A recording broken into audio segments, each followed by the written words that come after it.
Where the World Plays. DP World ILT20 is back with Season 4.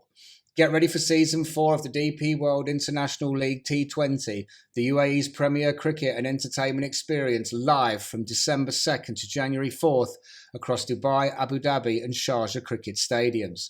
Featuring 6 powerhouse franchise teams, including the Abu Dhabi Knight Riders, the Desert Vipers, the Dubai Capitals, the Gulf Giants, the MI Emirates and the Sharjah Warriors, the tournament promises to showcase the world's top T20 stars. Fans can enjoy enhanced matchday experiences at Dubai International Stadium, including the Sixes Lounge for premium hospitality and the Sixes Family Lounge with Santa's Grotto and festive activities. The all-new Christmas Wonderland will transform match days into holiday-themed festivals with live entertainment, food stalls, games, giveaways and attractions, while families in Abu Dhabi and Sharjah can visit Santa's Grotto for gifts and photos. The excitement builds further with daily raffle draws offering shopping vouchers and luxury staycations, plus a mega prize of 4 gold coins and a brand new Audi A3. Combining world-class cricket, family fun and festive celebration, DP World ILT20 Season 4 is the UAE's biggest winter celebration of sport and community. For tickets, use the link in the description and go to Virgin Megastore Tickets now.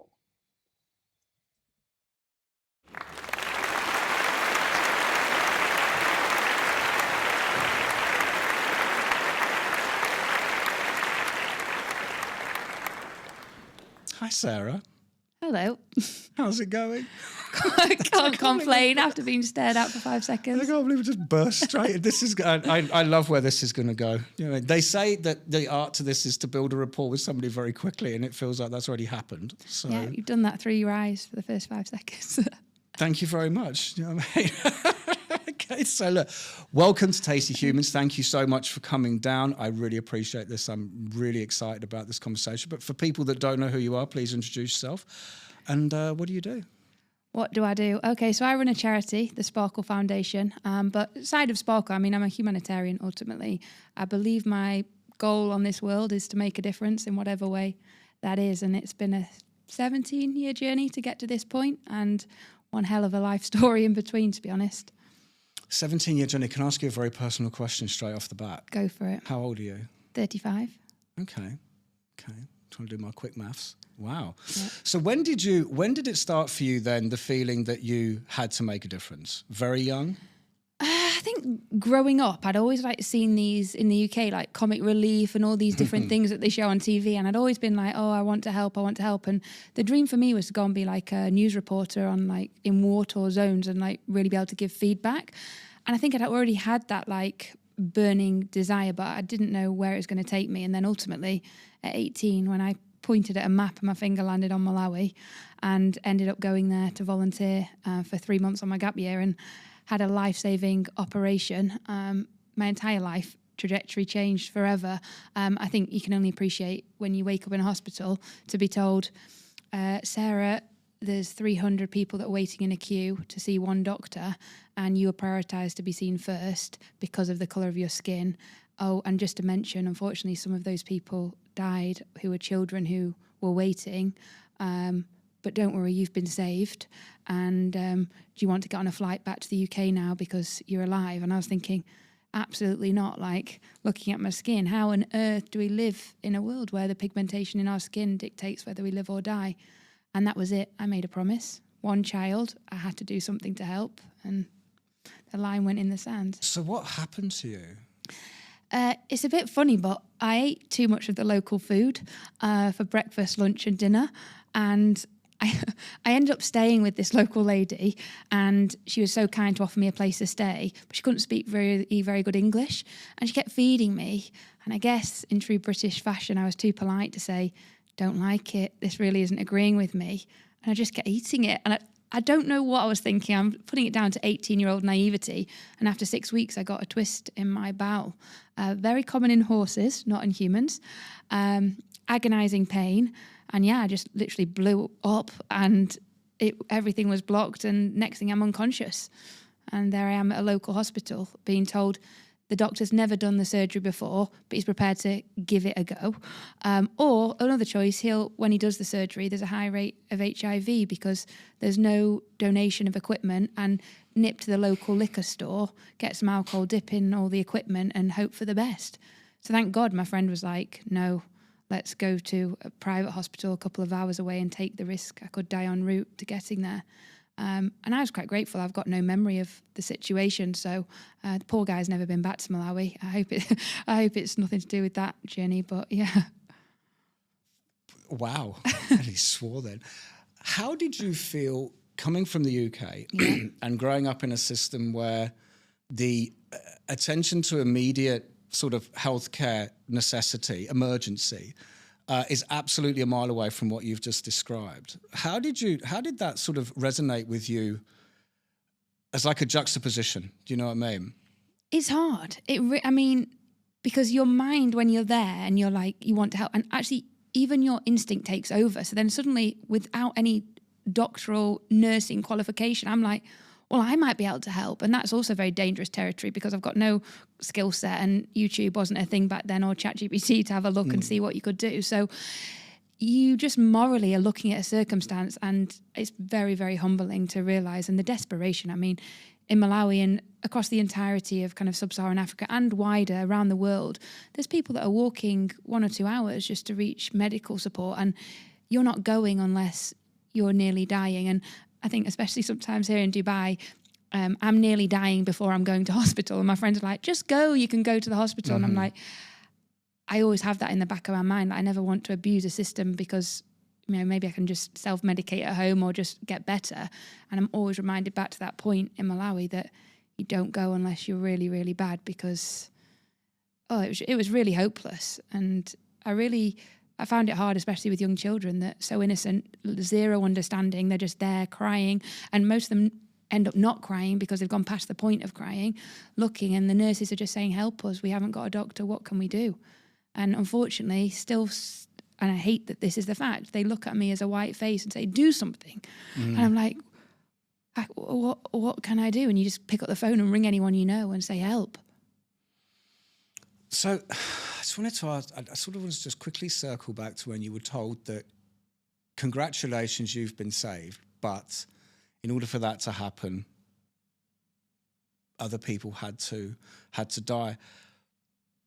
What was that emotion like for you, where you sort of maybe happy that you survived and then instantly like... It shouldn't have been me. Flat out, I was just like... at the time I didn't have any faith, so I was like, what is going on? Why was it me? Why? And how will I ever look at those parents in the face again? And then it was very short-lived, with then this kind of burning desire inside that I've got to do something, and I'm not going anywhere until I've done something. How did your parents react at the time? I called them and they were like, just come home. Yeah. And I was like, no, actually, I've got plans to travel to 26 other countries over the next year. And this is just the start. This was the first country.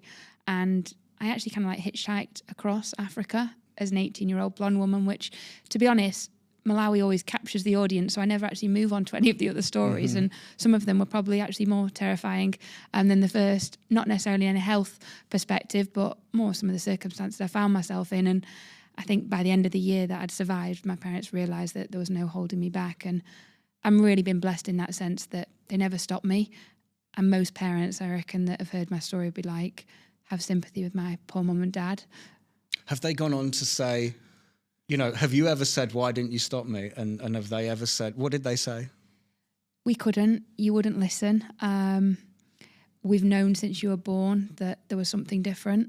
And then I had the big change in my life was 2017 when I had a head injury. I was announced dead in Malawi, and then evacuated to South Africa, and I was in a coma. I was on life support and then ended up kind of in a very long recovery. But at that point, I found my faith there. They said to my parents, there's not anything they can do. And some lady came and said, can we pray for her? And my parents said, we're not religious, but we're desperate. We'll try anything. And the next day I sat bolt upright in bed and woke up. What was your head injury about? I fainted. I don't know. I think it's more common in women than men, but sometimes our blood pressure can be quite low in the mornings. And I guess idiotic me stood up, realised my blood pressure was low and decided I can still make a run for the toilet, and didn't make the toilet and caught here on concrete. And I was about an hour just lay on the floor, and they took me to a hospital. The hospital had an MRI scanner but didn't have anyone that could read the scanner. So then my friend was taking photos, sending it to a friend here who was going around all these hospitals, like what to do. They said get her out the country, but there was no med evacuation option. The insurance spoke to the doctor, and apparently the doctor said this is a repatriation of the body. She's never going to make it. One of our volunteers had some altercation with the nurse, because the nurse was like, people die every day here, so just accept it and take her back. And yeah, they took me back to Sparkle. The kids were around, the staff were there, and I kind of kept coming in and out of consciousness, and making some wild statements and then going out again, apparently. I mean, I lost 2 years' memory that I've still never got back, so I'm telling you this in third person. And yeah, the next thing I wake up in South Africa with my parents crying and everyone saying, it's a miracle, hallelujah. And I'm like, what? Like, I've done some crazy things in my life, but this one really tops it. Do you think it's a miracle? 100%. Yeah? Yeah, I became a born-again Christian. My entire life changed dramatically. I'd either got psychosis or God was real. Fair for enough. me, God is real. Fair enough. So what other countries did you travel through? Goodness, I did Zambia, Zimbabwe, Tanzania, Mozambique. I went up to the Congo. Didn't last long. I only made it to the border and was quickly turned around and had to walk back. I came all the way down through into South Africa, and then Australia, New Zealand, India, China. Whereabouts in Nepal. South Africa did you travel? I used to live there. Oh, so Johannesburg. So Yeah, I was in I Mill lived Park there. Hospital. That's where I was okay. with the head injury. But I went to Durban originally, to Hillcrest. Had some friends staying there. Again, complete naivety. Arrived there. My friends, bless them, they lived there and had me to stay with them. And I just felt this urge that what's happening out there in these townships, I need to get out there. I need to see. I went and rented a car from this rental agency and went down there. My friend didn't want to come with me. Took some food packages and off I went, distributing them. And then it was only when I got talking to this one guy in his house, and he was like, you know, someone got shot here last week in a BMW, and, you know, they just took the engine. This is the car. I just don't think this is a good idea. And I was like, right, better get out of there. And it was so many situations like that it was an afterthought. And now with my faith, I'm like, God obviously kept me alive, because, yeah, I mean, I've been held at gunpoint. I've had it all. What was the most dangerous thing? Because again, like you said, you've had these things happen to you, and you've said you've never really spoken about the most terrifying thing. And I'm the type of person that just goes, what is the most terrifying thing, you know? I won't say which country, but the biggest challenge I ever had was I got taken in the middle of the night and got basically held for ransom. And they called my dad and asked for money. Well, I did, and said to my dad, you need to transfer the money now, like this is going on. And he thought it was a joke and was like laughing and said, oh, yeah, for $1,000. And I was like, no, Dad, you've got to get this moving, otherwise I'm going to get arrested. This is this. And I was trying to say the urgency of what was going on, and he hadn't quite grasped it. And then the signal kind of went and my battery died. And I had like a moment there that I was like, right, well, don't know what's going to happen here. And honestly, again, blessed again, your mind goes into overdrive. I'm going to be tortured. This is going to happen. What's going to be? But it was resolved in the end, and it was just, it was another story for the book. Sorry, I laugh because, you know, I don't do a lot of prep, and I come into these things thinking we're going one way, and we're now here. So was this situation pre or post the head injury? Pre. Okay. Because you seem to strike me as the type of person that has had so many things happen to you that now, not in a silly way, do you almost feel invincible? As in now you like the shackles are off. You have this freedom to express yourself, live your life, do what you want, because no matter how many times the situations you found yourselves in have been on the verge of taking this away. And obviously one situation you're pronounced dead, so it's been taken away, and you've been brought, you know, and you get through it. Like, do you have even at 35, do you have like a resilience in you where you're like, it's almost confidence Yeah. building. Does that make sense? I think it's like a mindset. So I'm now 7 times been kind of brought back to life or nearly been taken out. And I think when it happens that many times to you, you do start asking questions. But what it's impacted me in the way is that every single day I live as if it's my last. So that certainly, like, God forbid I died by the end of today. I've always said, and I sat down with my parents after kind of numerous of these incidents and said, don't ever be sad, because I have lived a life. I make sure when I go to bed every single day that I've given my all and I've got no regrets. And that gives you an extra level of crazy, I guess, because I'm going to push myself and push myself and push myself. That was until I reached kind of 30, and I've got 2 older brothers, and they were kind of like, this is going to kill mum and dad if you keep going like this, because every time they pick the phone, it's like, what's happened? And then more recently, you know, I just adopted my daughter from Malawi, and having now got the responsibility of a child where someone looks at you and you're their world, everything has changed, because that era, that time of, you know, live like it's my last day, I will not take as many risks as what I used to. And I've got to be way more sensible, which is a transition in itself that I am now adjusting to, because I was so carefree, I was relentless, and very much like it or lump it, I'm going to go with it. Yeah, you don't say, you know. So I think on the sort of on your, how long has it been since the last high risk moment? You know, how many years have you now not put yourself, you know, in harm's way? So probably, I think it was 2 years ago. So we were back in Malawi. We took an amazing team of guys out from here, Create Group, and they came to visit to film everything that was going on at Sparkle.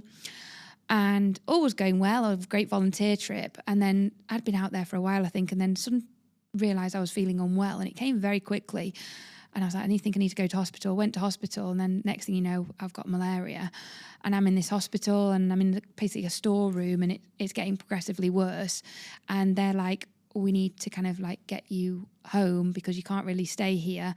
And the environment was not conducive at all. And obviously by this point, I was more established here in the UAE. I'd got health insurance, and I was like, okay, let's get me back to Dubai. And these poor guys who came on like this once in a lifetime trip to film Sparkle and Malawi, one of them was on the flight back that kind of the team had decided that they were going to bring me back to Dubai. And there was another group of family of volunteers that had also come, and their mission suddenly, and 2 teachers, was get Sarah home safely. So they took me we had to go via Addis back here. I was barely standing.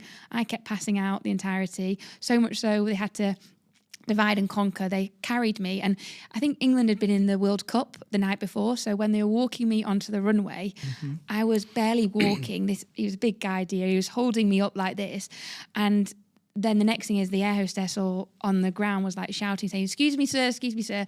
He only told me this afterwards, being like, you know, she had one too many after the rugby and just got carried away, because they didn't know what to say, because they thought they're not going to let me board, and they got me on this flight. And I think it took a few turns for the worse. They said at one point, doing Addis and Dubai, I was completely unconscious, and, you know, what to do, like, do we alarm the staff or not? And as soon as they hit the ground, they pressed the emergency, and I was wheeled off, taken into Mediclinic, and that was like then a week's recovery. How did the staff take the news?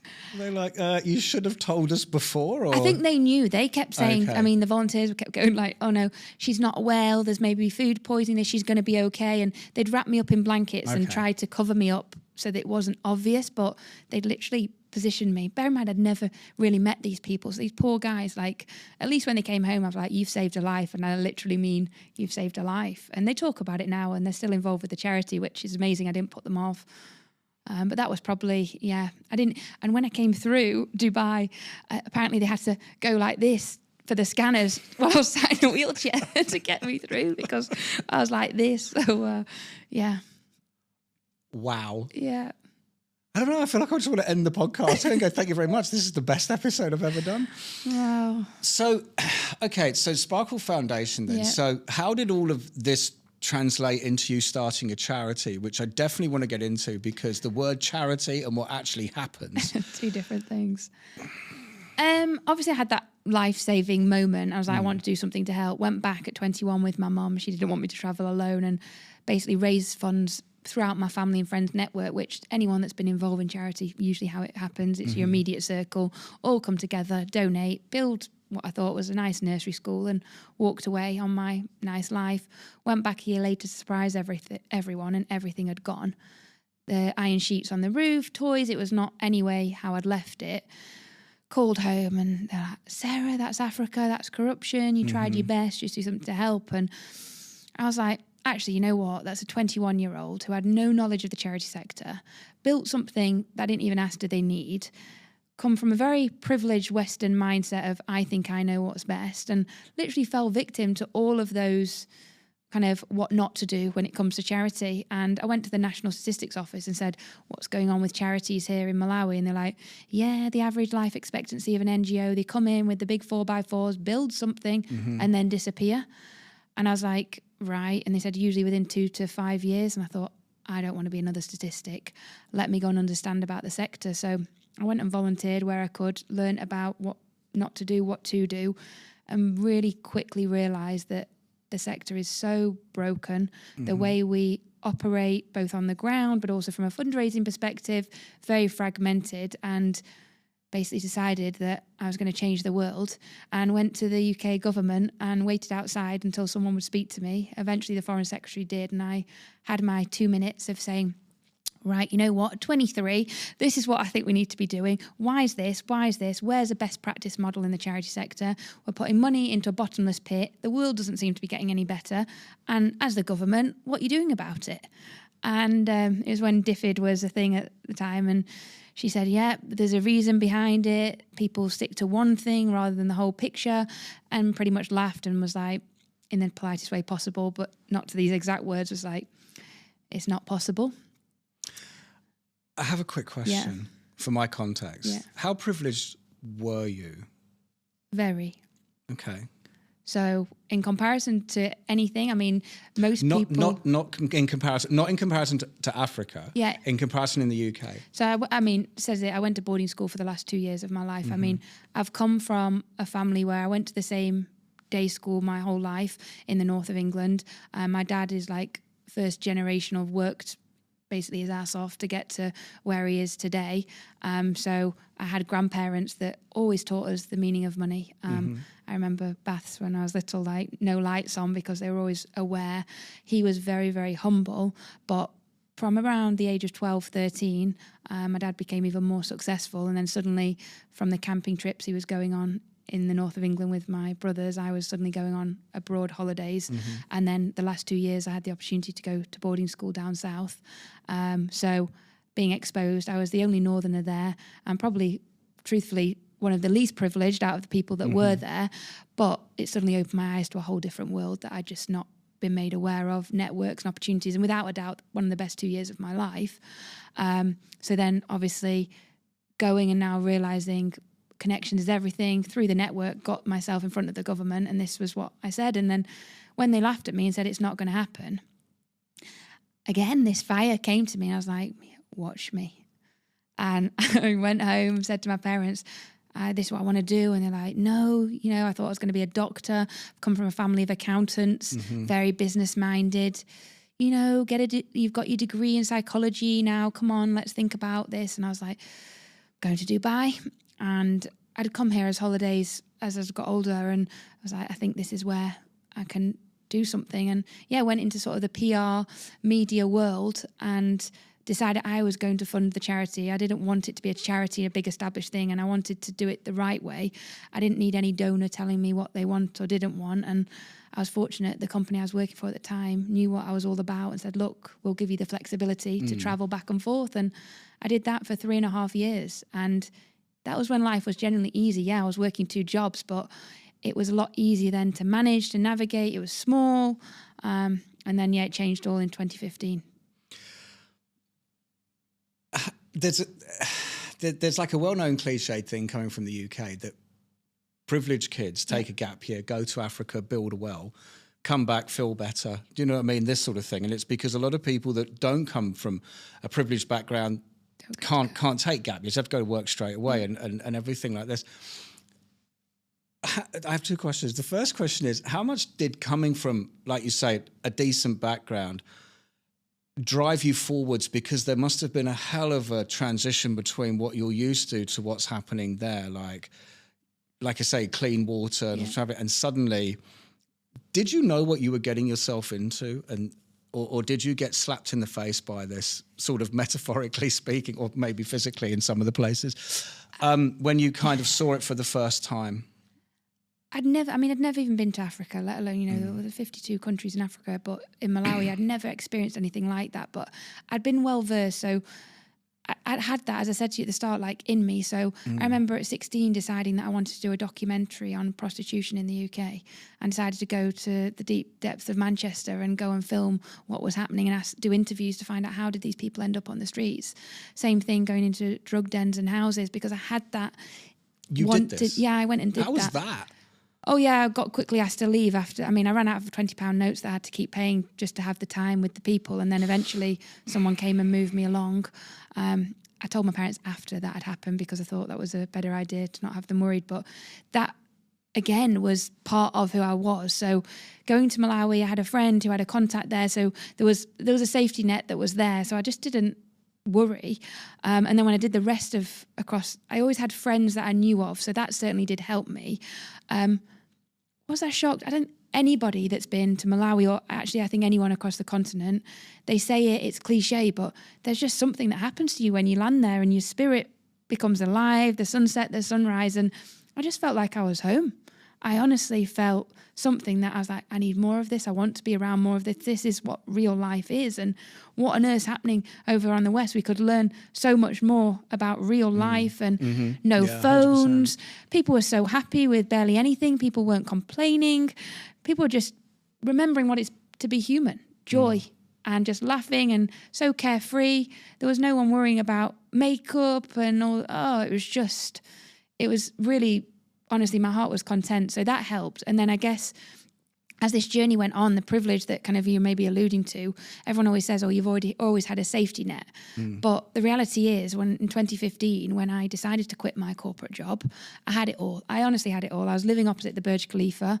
I had a great car, great flat, was earning more money than I'll probably ever earn again. And, I was first time entertaining people, and this is this. And then when I had this incident where I was holding the mic for Elon Musk in Burj Khalifa, and he said, make your money first and make a difference afterwards, went home to my cushy apartment and found out we'd lost a child from diarrhea. The contrast was so in my face, and I just went, I can't do this anymore. I'm not fulfilled. And I called my parents and I said, I'm quitting it all and I'm going to move to Malawi full time and become a volunteer. My dad was like, come again? I was like, yeah. And they're like, look, we're not going to be your safety blanket. We don't agree with you. You can't fall back on us. And for anyone that knows me will understand this, that the moment that was said to me, there is no way that I was ever making that phone call. And to this day, I have not made that phone call to say, I need help, Dad. And I have suffered. I didn't need to suffer, because I know if I'd rang my parents, they would have said, we'll help you. They've definitely helped me in love, time, resource, and everything else. But on principle, I wanted to prove that for every single person, because there was not one person that said, Sarah, this is a good decision to make, to go and live and move to Malawi, learn the language and give everything into this cause that you believe in and set up a charity. And I guess that's what the beauty is right now, because they're the same people that are asking me, how did you do it? Which I'm about to ask you. But I have one other quick question. Now, when it comes to the prostitutes, the drug addicts, people in Africa and stuff like this, is your fire a desire to expose, I got to make sure I word this very carefully, are you looking to expose empathy towards the victims, or are you drawn towards exposing what's causing it and eradicating that? Do you know what I mean? Because the Africa story is obviously one thing, and it's huge. To be that young and to go into that situation in Manchester and anywhere in the UK, if you're from the UK, you know exactly what I'm talking about. Manchester, Newcastle, Liverpool, London, Essex, everywhere. That is a really dangerous, murky world. And when you were considering doing that, was that because you wanted to go in and help the victims, or you want to expose? And I know that one hand feeds the other, but it's like, what is the fire saying? Take out the people that are doing it, or save the people it's happening to? Neither. It was help me understand why people have ended up in this situation. Because in Manchester especially, we used to walk and there'd be so many homeless people and people just turned their back. And one day I decided to sit down and ask someone their story. And when I heard the story, I was like, I went to Mum, he's just a normal person and his circumstances have led him to here. Don't look at him as if he's this. And she wasn't. But I was like trying to have this conversation with an adult to say, these are people. These are human beings. Yeah. Let's find out why. And I thought if I could find out why, maybe I could then get to the root cause of what it is. And unfortunately, and again, with no apology, am I going to say this, like, we only need to look at the news. Like, I'm not going to solve a lot of these big issues because this is organised crime at a mass level that everyone around the world's involved in. I'd be taken out tomorrow if I thought that I was going to go on a bit of a rampage as one individual to try and reach and get justice for everybody. But I feel I've got a voice. Mm-hmm. My privilege, whether people want to admit it or not, that I have as being white gives me access to rooms that not everyone gets into. Mm-hmm. And if I can look and appear like people, that gets me in there and then suddenly start speaking to share these stories, then that's what I feel is the right thing to do. And maybe if people are more aware of what's going on, then maybe they'll think differently about what they do next. It's amazing. So you spoke to the Member of Parliament. Yeah. And they said it's never going to happen. Yeah. What happened then? Came here, funded what I could, quit the job in 2015, moved to Malawi, realised I got still no clue. Yeah, I'd done some experience, read all these quotes, education is the future. Started with education, as one would do. Our kids were falling asleep by 10 o'clock. Oh, Sarah, why is that? They're hungry. Okay, let's bring in a feeding programme. We know what you can and can't do when you're hungry. Losing on average a child a month. Okay, why is that? They're unwell. How can you go to school if you're unwell? We see it every day here. You can't. Bring in the medical. Our attendance was low. I was bashing my head against a brick wall with these parents going out door to door saying, why aren't you sending your kids to Sparkle? Like, you have no idea. We're offering free. And then they didn't realise what we were even offering because they'd never been educated themselves. So we did a day in the life of Sparkle Child. The parents came. I'll never forget it as long as I live. Like, the excitement when we revealed the toys, the sweets and this.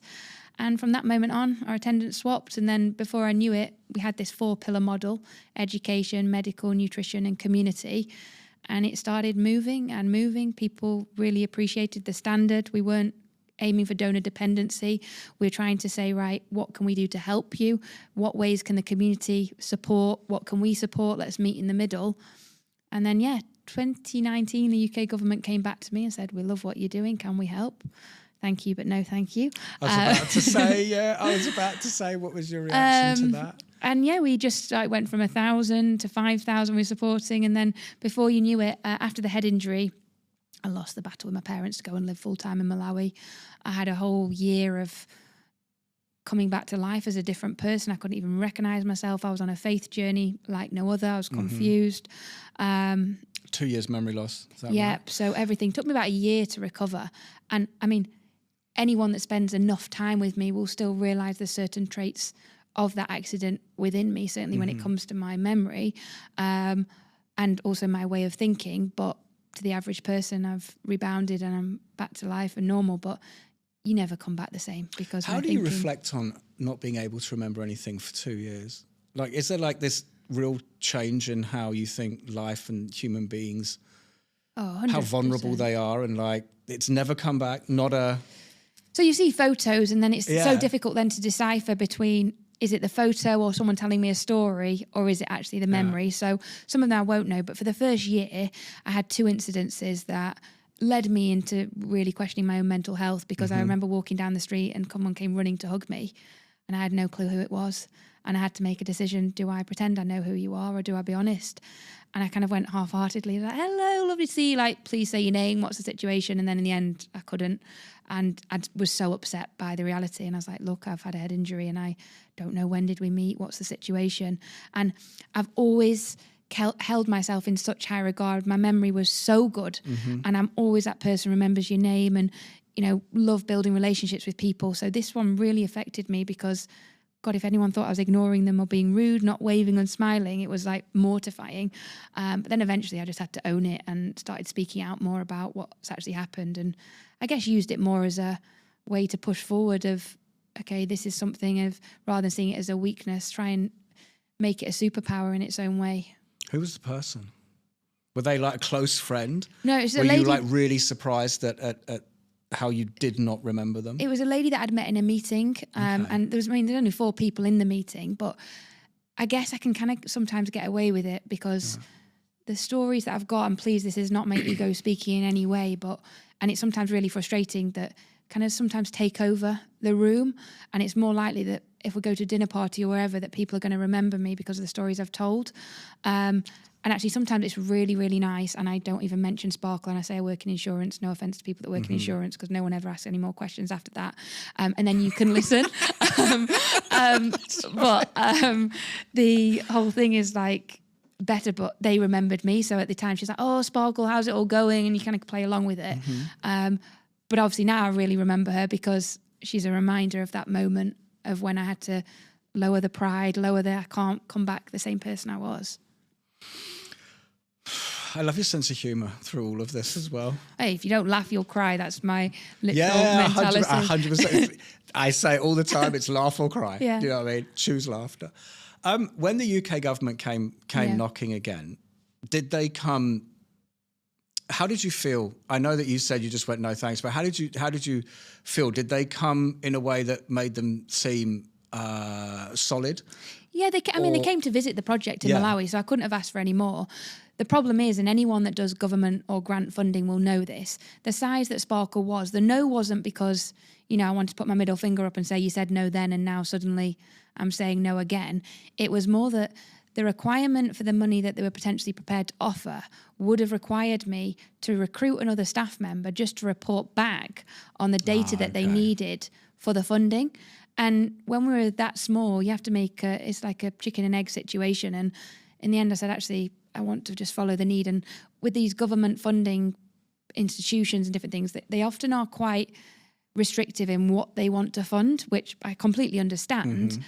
But I also don't want Sparkle to fit into a mould just for the sake of the money. And I've always wanted to stay true to who we are and our values. And that's why, for me, mission drift in the sector is really dangerous. So we've turned down money just to avoid us going off in a complete tangent, which is hard because some charities don't survive past that and they have to follow the money. Mission drift. What is that? So say, obviously, we're focusing on medical education, community and nutrition. And someone comes along and says, we want to do... build, I don't know what it would be, want to set up a chicken farm. We have got a farm, but we're not focusing really on chickens. We're going to give you £20,000 or 100,000 dirhams to do it.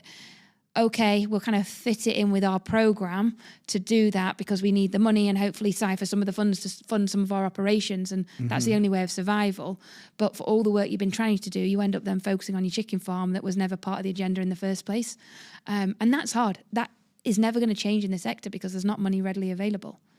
So how difficult is it to start a charity and maintain it? I mean, I'll give it a lot more context actually, because it's only fair. Which is, I said this to you before we started recording, which is, it's one of these things where charities are usually set up, and if you come from the UK, you're stopped in the street. There are people with clippers. You're being asked to donate to everything all the time for everything, and it's very, very serious topics. It's Save the Children, it's cancer, it's Africa and everything like this. But there's always this overwhelming feeling that it's a scam, that there's a feeling that I'm going to donate money. I don't really know where it's going. I'm the average man wandering up and down the street going to work with my own issues to deal with, and there's numerous adverts on television showing the same images over and over again, which are extremely distressing, you know what I mean? And obviously trying to pull your nerve and everything.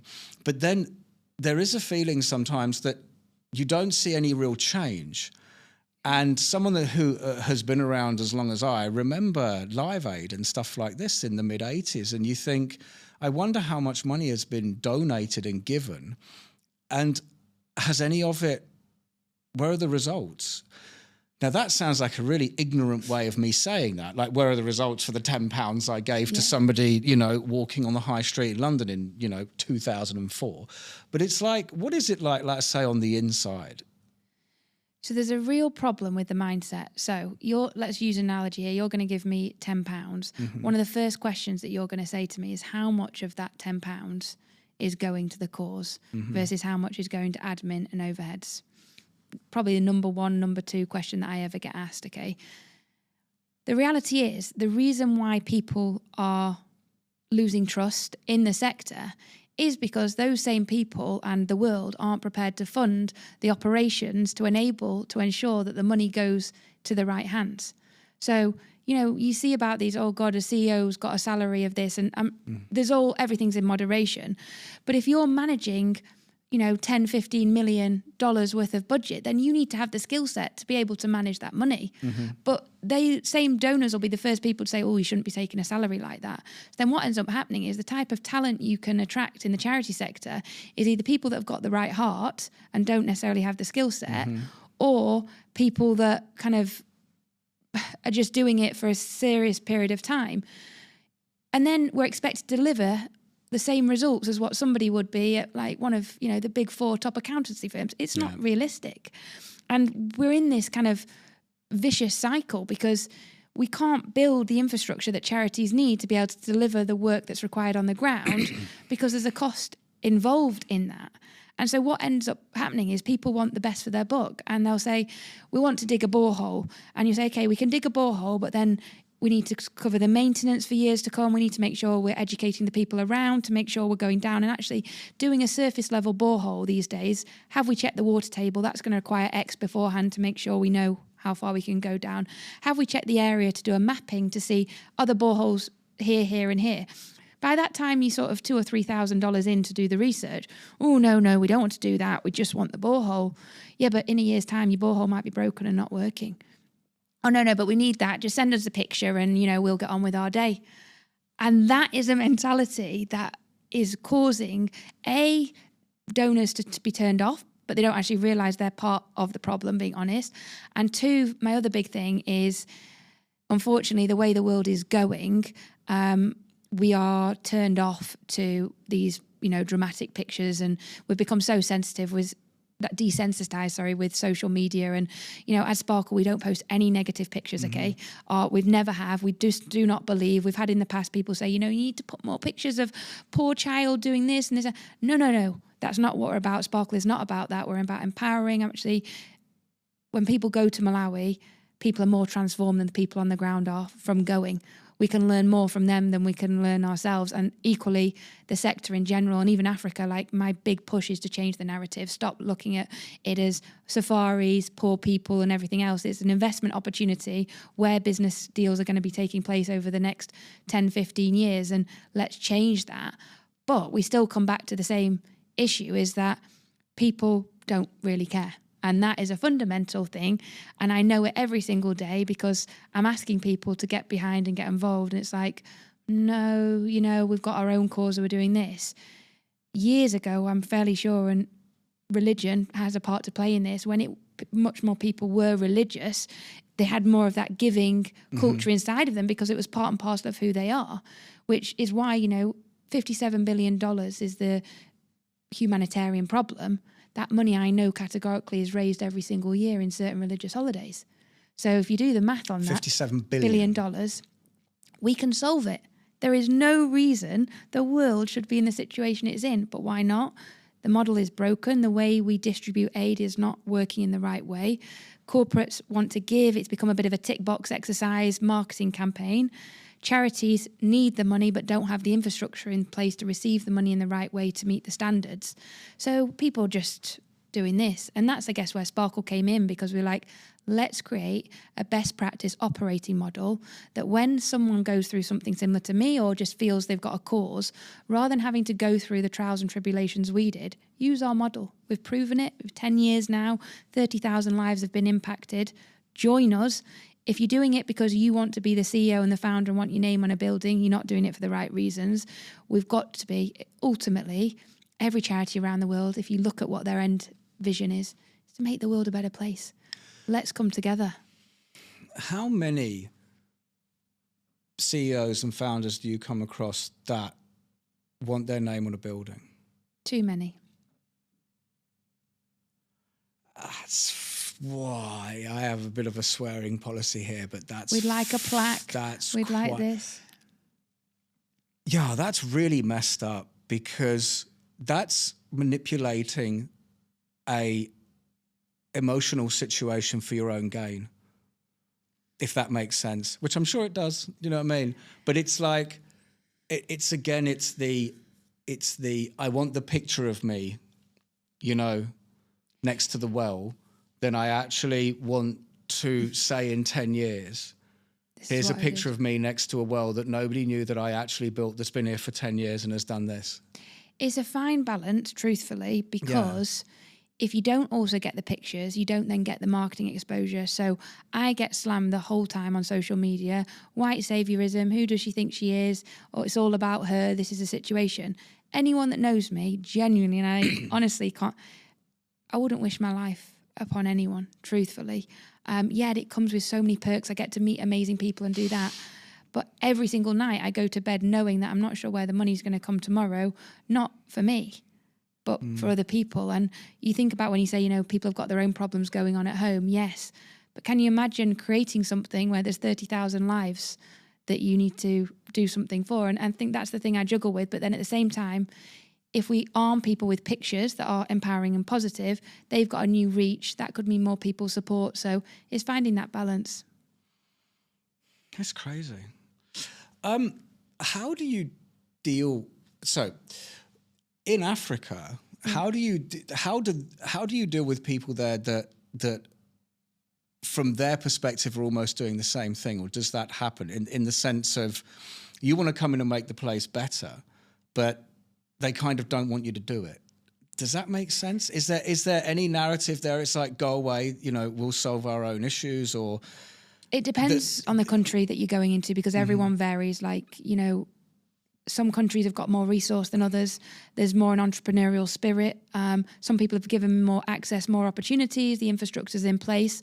In Malawi, it's a bit different because, unfortunately, it's grown very donor dependent. I mean, with USA collapsing and everything else, the majority of their kind of population is either in government or is in working for NGOs. So it pretty much arms majority of the employment opportunities, which then means if NGOs start struggling, then so does the entirety of the country. NGO? A non-governmental organisation. Like a charity. It's another word for charity. Which there means they want the help, because ultimately charities are then funding their families and their lifestyles through their salaries. So it's such a fine line. Like, we're really pushing this social enterprise, people trying to stand on their own 2 feet and do that, but it takes time. And people assume, oh, you know, you can change your life within a year. The easiest thing to do is to write a check. Honestly, the hardest thing to do is give your time and go, you know what, I'm going to sit with you, Sarah, at the table, and I'm not just going to give you the money, but I'm going to help work with you to reach the end goals that you want. And they're the type of people that we want to support us with, and they're the ones we work with on the ground in Malawi. And, you know, I've been there since I was 18. I know everybody that is in our area from the top to the bottom, and I've been so intentional that this is not about me. This is about the people. I think my story hopefully shows that, because the easiest thing to do would be to give up. And I just wish some people more, especially the ones that like to have loads of opinions about why I'm doing what I'm doing. I'd love to just be able to blend into the crowd and not have to worry every day where the next dirham comes from. I also would love to be in a situation that the stories of our children would sell themselves, so I didn't have to go out and be the spokesperson.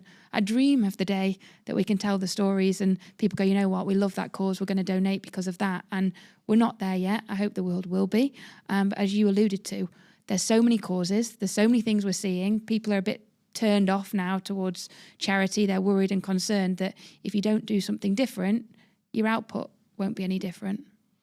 Well, I definitely agree with about the messaging, which is, again, I've seen enough adverts on television, you know, that are showing extremely distressing images. But it's almost like, I don't know, this could be a terrible analogy, but it's almost like trying to tell an obese person that McDonald's is bad for you. You know what I mean? you know it is. Yeah. Do you know what I mean? But so showing me that does not make me, God, it just, it just turns my head away, and then I just somehow compute and forget that until I see it again.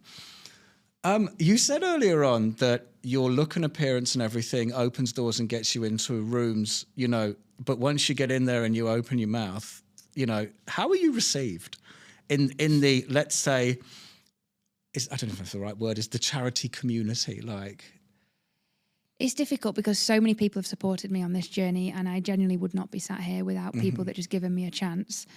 I did make a promise to myself this year that actually what we're offering for somebody to be able to get involved with us and change someone's life isn't anything that money can buy.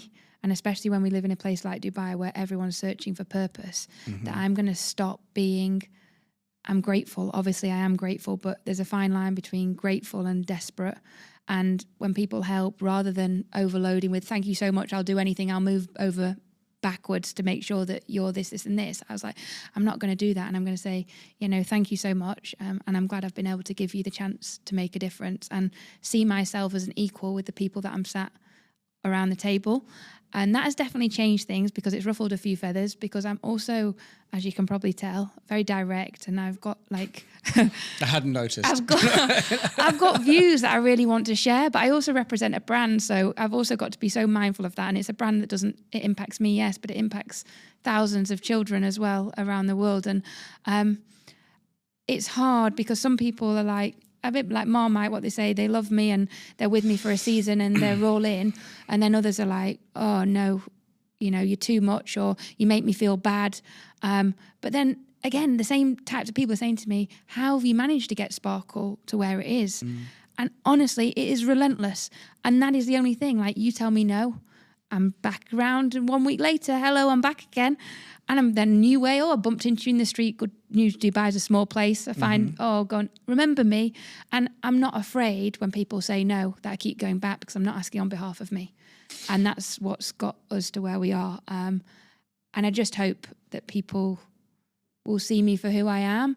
But at the end of the day, I'm not here to be liked or disliked based on who I am as an individual. I'm based here to make people go, you know what? We want to make a difference, and Sparkle or any other charity is something I'm going to take the step to do, because if that person can make a difference as one individual, then maybe I can too. It's amazing. My mind is blown, to be honest with you. It really, really is. So what is Sparkle going to do in the future? Like, how are you now positioned? And because, again, you're relentless. It's not going to stop. You're not going to stop. When you actually said about 10 minutes ago, you said you'd like to sort of, be behind this. I don't know if that's true. I don't know if you strike me as the type of person that is so on a mission that it's life. Do you know what I mean? So I know it's a cliche question. So explain the next 10 years to me. But it's like, I don't know, like, it's fascinating to hear how you talk about what you're doing and what you've been through. So it's like, what does the next 10 years look like for you? Because you are still quite young. You might think you're old, but you're not. Trust me, I'm old. You know what I mean? It is. I mean, I don't know any different. Bear in mind, from being 18, I spent most of my 20s in Malawi. So while everyone was watching different TV shows, that I came back home and had no idea what people were talking about, I was busy killing chickens and pulling water from the boreholes. But we had a very different life. The life I've had in the last 3 years, again, is very different, because I'm here in the UAE. I'm taking much more of a fundraising role, leading the business. I mean, you now got 60 staff in Malawi. We've got 7 staff members here, and the impact of what we've made on the ground, it's growing. We've got 4 sites, and it's just continuing to scale. I started with $5,000 in the bank account in 2015, and we're now at £850,000, so $900,000. Next year we want to go for $1 million to be able to just do the work that we want to do, which is to scale our programs. We've started in Malawi. I think within the next 2 to 3 years, we will have got a model that works for urban, kind of a model that works in rural, and then a social enterprise model. And the viewpoint would then be that we could replicate this across the continent. So people would come, learn our ways of working, and then go and do it in a franchise model, so to speak. That's the plan. The big part of that is I also, as one individual, and even with a team of a few, raising $1 million is very different to raising 5,000. And I've now become a mum, and that has changed because I can't give as much as what I used to give because I am relentless, but I was working till 1 a.m. in the morning because I knew I had to. But now it's different, that the hour and a half after work that I get with my daughter, I wouldn't trade it for anything else. And I've got a newfound joy that I didn't realize that I never had. So the next 10 years for me personally, I want to get married. I want to, I just took 2 months sabbatical and I spent a few days with my family and with my brothers especially. We had maybe 2 or 3 days together, and they're 6 and 7 years older than me. And they were asking me like, so what do you like? Like what motivates you? And I was like, what are you talking about? I'm your sister. And they're like, but we've not spent any time with you since you were like 12, 13. And a real moment that I've given so much and I wouldn't change anything because it's the biggest privilege in my life, truthfully, to be able to serve. But my family also, I've missed out on some huge opportunities. And now with Rosanna and having nieces and nephews, like I do want to be a part of that. But my priority right now is to make sure that we've got a sustainable income stream coming in here. I've never been that person that will stand on a street with a bucket asking for money. It's just not what I want to do.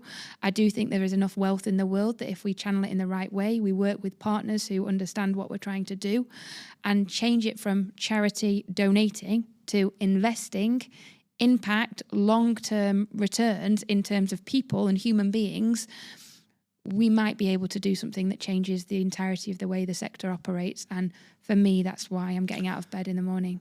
I think that's a very important way you've just put that, which is that to turn it from giving money away to investing money into infrastructure. Because again, what you said earlier on about, and of course, it never even dawned on me, that like you said, that you're there to actually build infrastructure. So you, like you said, it's not just dig a hole in the ground, take some pictures, happy days. You need to build schools. You need to build drainage and everything. But in order to do that, especially on the magnitude of what needs to be achieved, you need really highly skilled operators to do that. And yeah, if people could see it as a business investment that you'd get a return on, as crazy as that sounds, and as capitalist as it actually sounds, it's probably the truth. Yeah. That people would be far more into it going over the next 10 years, you would actually... And it's so much more empowering as well, also for the people on the ground, because it's not then this whole hierarchy of them supporting us. It's actually we're both in this together to do X, Y, and Z. And I think, building schools is, again, like I say, writing a check is an easier thing to do. Operating them, making sure the teachers turn up, making sure the lights are switched on, making sure the right curriculum, books and everything else. People see the quick fix, plaster over a wound type of thing, but don't see the long term. And if we didn't have that pressure from donors of we need this by this and this reporting, I also do think we'd be in a very different position. But equally, as there is with any industry in the world, there's kamikazes that come along, ruin it for us all by doing something and usually they're the stories that make the press. So it's difficult because when I was saying earlier about those pictures, we only post positive pictures empowering. We never thought the responses we'd be getting is, Sarah, the kids look like they're doing so well. We're now going to support other charities because you're doing so well. Yeah, and it's like, what? Your investment is enabling us to keep them smiling, to keep all of our children so happy and full of life. Like, let's help more. And there's some weird psychology that goes on that, if I could crack that algorithm, if there's anyone out there listening to this, that how do you actually translate what we post on social media without being a beggar, without exposing people, because that's neither what we want to do, and actually making people feel something empowered to go, you know what, I'm going to give this, and I'm not just going to give once, but I'm going to invest for a lifetime. Well, you're showing the results. Yeah. And if you... But it actually goes back to what I was saying earlier, which is I see the terrible image, so I give you £1 million. Do you know what I mean? Yeah. But then because I keep seeing terrible images, I'm thinking, where's my money going? So I don't want to do that. But you're actually showing the results. Yeah. So you're actually showing what I actually want. But then when I see it, I think, oh, no, I've done my job. I'll put it over there. That is really weird. I really want to swear, but I can't. You know what I mean? That's a very messed up cycle. It is, and our biggest priority has been keeping the dignity of all of the people that we work with on the ground, because, you know, as I said, we take 200 people a year across to Malawi, and I can tell you the transformation that I've seen in those people. Yes, we've impacted 30,000 lives on the ground in Malawi, but the amount of lives we've been able to impact here by connecting people with purpose, even corporates that are working, that support us, you're not working the extra hours to give a shareholder, no offence, but more money in their pocket. Yeah. You're actually doing more to be able to help more children. And it's not that easily accessible in the UAE to do so legally, to support a charity. And I think that's where we found our sweet spot here, is that, like you said, it's real, it's tangible. We're not some massive organisation. If you said to me now, Sarah, let's pick up the phone and call Malawi, you'd be on a tour at the site, in the classroom, meet the children. We're there. And I guess one of the hardest things for me is I'm the face of this charity, whether I like it or not. And being the face also comes with a hell of a lot of responsibility, because people, when they're investing, a lot of the people get confused thinking that they're investing in me, not in the children. And like you said earlier about relationships, if people then, I don't know, I say something that maybe upsets them or they don't necessarily align with it, they then say, we're not going to support you anymore. And I'm like, well, you weren't supporting me. In the first place. It was for the kids. children. Yeah. So please make sure whenever you work with us that you're coming there for the right reasons.